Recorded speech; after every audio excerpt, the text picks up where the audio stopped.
Dominique Brune. J'adore le blues. C'est ton nom de famille, Brune?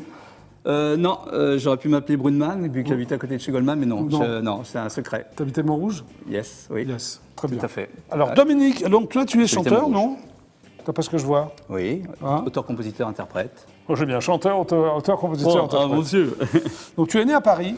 Oui, 13e. Oui, je te remercie de le préciser. Oui. Dans une famille ouvrière, enfin, c'est ce que j'ai lu. Ton père était quoi? Il est imprimeur, Imprimeur. Très bien. Et ta maman? ouvrière, usine. Très bien. Alors, ta grand-mère chante tout le temps, c'est ce que j'ai vu. C'est Ouais. ce que j'ai Ah, lu bien, plutôt. ouais, Oui. non. Alors, qu'est-ce qu'elle chantait?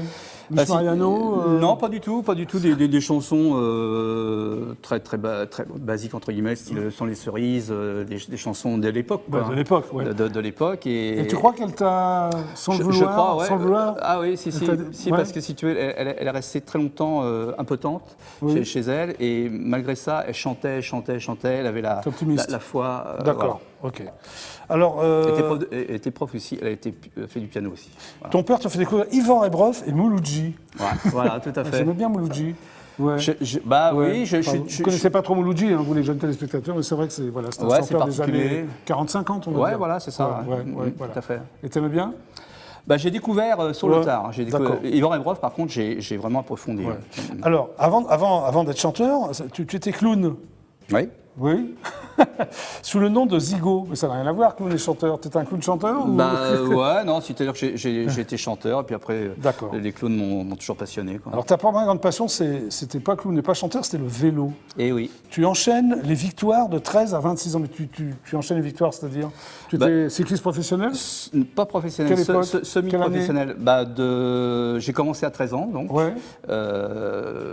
Donc 73, on va dire. D'accord. Non, mais ok. Ah oui, oui. Et voilà, et si tu veux, c'est vraiment Ouais. le vélo, bon, c'est un peu facile ce que je vais te dire, c'est que Ouais. c'est l'école de la vie pour moi. Ouais. Et si j'avais pas rencontré le vélo, je pense serais que pas chanteur? je ne serais pas là aujourd'hui, parce que j'aurais laissé tomber depuis longtemps. D'accord, ok. Tu fais un premier groupe de rock aussi. Comment rock en français ou rock anglais? Tu faisais des reprises? Alors, j'ai fait les deux. J'ai fait français au début, Ouais. et après j'ai fait plus particulièrement du hard rock. Du hard rock. Vocal, parce que mon maître de chant, entre guillemets, c'était Freddie Mercury. Oui, oui, c'est sympa comme maître de chant, Marc. Ouais, Pire. mais bon, j'en ai eu d'autres après, des réels. Ouais. on va dire. Et en 78, alors, tu écumes les scènes voilà, avec différents groupes. Tout à fait. Hein, tu fais ton apprentissage, en fait. Voilà, ouais, au C'est début ça. c'était simplement Et amateur. en 86, tu fais Bobino, Tout à fait. avec un groupe. Voilà, un groupe qui s'appelait Orox à l'époque. Voilà. Et d'un seul coup, tu arrêtes les groupes. Pourquoi?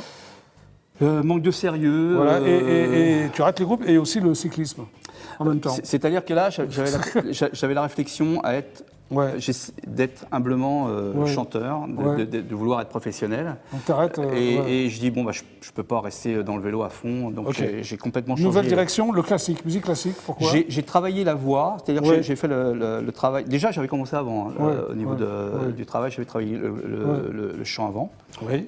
Et après, bon, bah, j'ai continué à travailler ma voix avec mon maître de chant qui est toujours aujourd'hui Robert Santiès, Voilà. de l'école IDEV. Alors, tu trouves aussi un pianiste au Centre culturel du Québec, à Paris.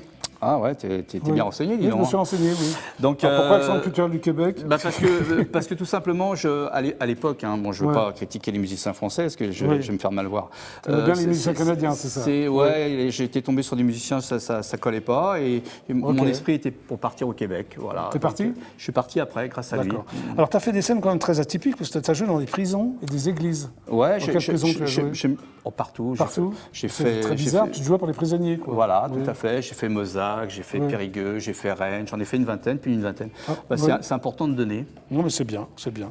Et en octobre 2000, ce que j'ai vu, le championnat du monde de cyclisme à Plouay. Ouais, C'est quoi, ça? Bah, c'était le championnat du monde, tout simplement. Et puis là, Tu participais? Non, j'ai chanté uniquement. Ah, tu as chanté J'ai chanté. pour le championnat du monde, d'accord, ok. Ah non, j'ai pas le niveau. Ouais, c'est sympa. Et, Ah, vélo. et on te retrouve, parce que tu as fait plein de trucs, en fait, toi. Ouais.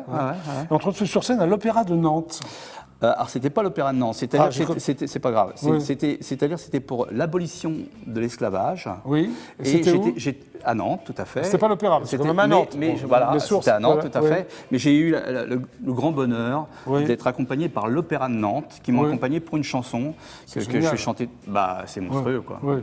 C'est un rêve, quoi. C'est un rêve. Un rêve, voilà. Et tu croises la route de l'accordéoniste de Jacques Brel, Oui, Jean Corty. Et là, c'était une autre révélation.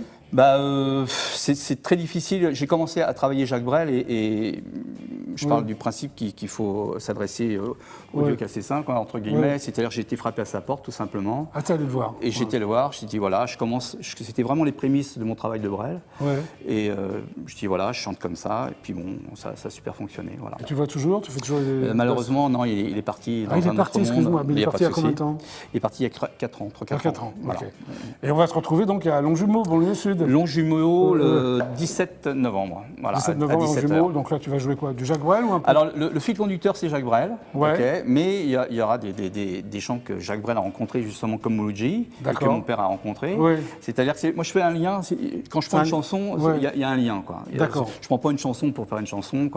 Il y aura des gens aussi qui ont chanté Jacques Brel, comme Roberto Alagna. Donc, c'est vraiment très éclectique. Ah oui, il y aura un peu. Et puis des gens que Jacques Brel a rencontrés, comme Nougaro. Donc,